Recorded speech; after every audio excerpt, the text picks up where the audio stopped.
YouTube থেকে আজকে আমরা প্রথম আইছি কাকা, আজকে প্রথম কাকা। নাহলে দেখেন এটা নতুন আগে বানাইছি।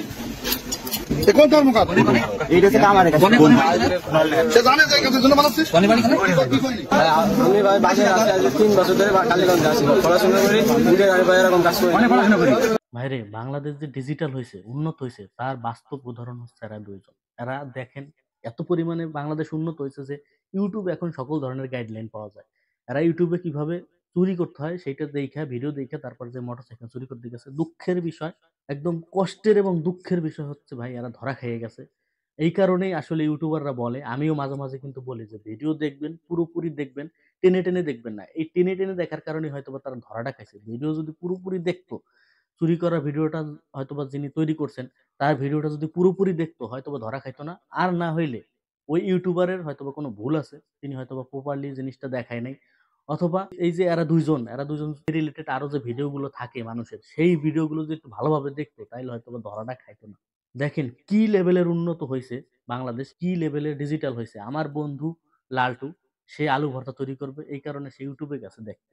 যাই হোক, ইউটিউবে ভিডিও দেখার পর সে গেছে কিচেনে যাওয়ার পর আলু ভর্তা তৈরি করতেছে। এই আলু ভর্তা তো বানাবে দূরের কথা, কিচেনের একদম 14 গোষ্ঠী উদ্ধার করে ফেলাইছে, একদম ধ্বংস করে ফেলাইছে। অনেকে আছেন ভাই ইউটিউবে যান, বিভিন্ন ধরনের টিউটোরিয়াল দেখেন, তারপর ট্রাই করেন, বছরের পর বছর, মাসের পর মাস আসলে ইনকাম বা আরো যে বিষয়গুলো আছে এগুলো আসলে সম্ভব না, হয় না। কারণ বাস্তব দিকটা হচ্ছে অন্যরকম। বাস্তবে ভাই আসলেই অন্যরকম। ইউটিউবে দেখে এই যে চুরি করার যে বিষয়টা, এই বিষয়টা কিন্তু নতুন না। আরো তো বিগত কয়েক বছর আগের কথা, একটা ছেলে ধুম 3 ছবিটা দেখছিল 250 বার, তারপর সেইটা দেখে চুরি করছিল, সেও ধরা খাইছিল। তো ধরা খাবে এটা স্বাভাবিক, কারণ ভাই ওই যে ইউটিউবাররা সবসময় বলে ভিডিও দেখবেন, টেনে টেনে দেখবেন না। আমার শেষমেশ দুইটা কথা থাকবে ওই দুজন ব্যক্তিকে নিয়ে, যে ভাইরে তোরা বের হওয়ার পর হইলে ইউটিউবারে ধরবি, যে ইউটিউবারে ভিডিও দেখে তোরা চুরি করতে গেছিস, হইলে তারে ধরবি ভালো মতন কইসা যে কি ভিডিও বানাইছিস রে ভাই। আর যদি নিজেদের ভুল থাকে যে টেনে টেনে ভিডিও দেখছেন, স্কিপ করে করে ভিডিও দেখছেন, তাহলে পরবর্তীতে আর স্কিপ করে করে ভিডিও দেখবেন না।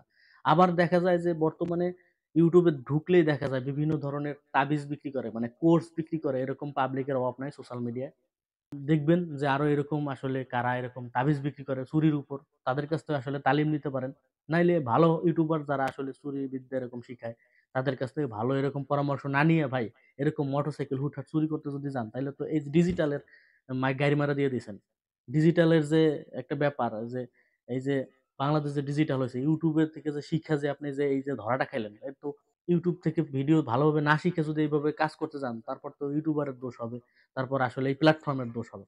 তো ভালোভাবে আসলে শিখতে হবে, ভিডিও স্কিপ করে করে দেখা যাবে না, প্রপারলি দেখতে হবে। আর মেইন কথা হচ্ছে কি, ডিজিটাল এত পরিমাণ হয়েছে যার কিছু বললাম না।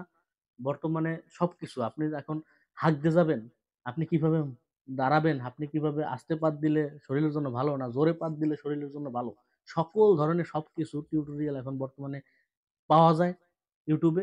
তো আর কিছু বলার নাই, সবাই ভালো থাকেন।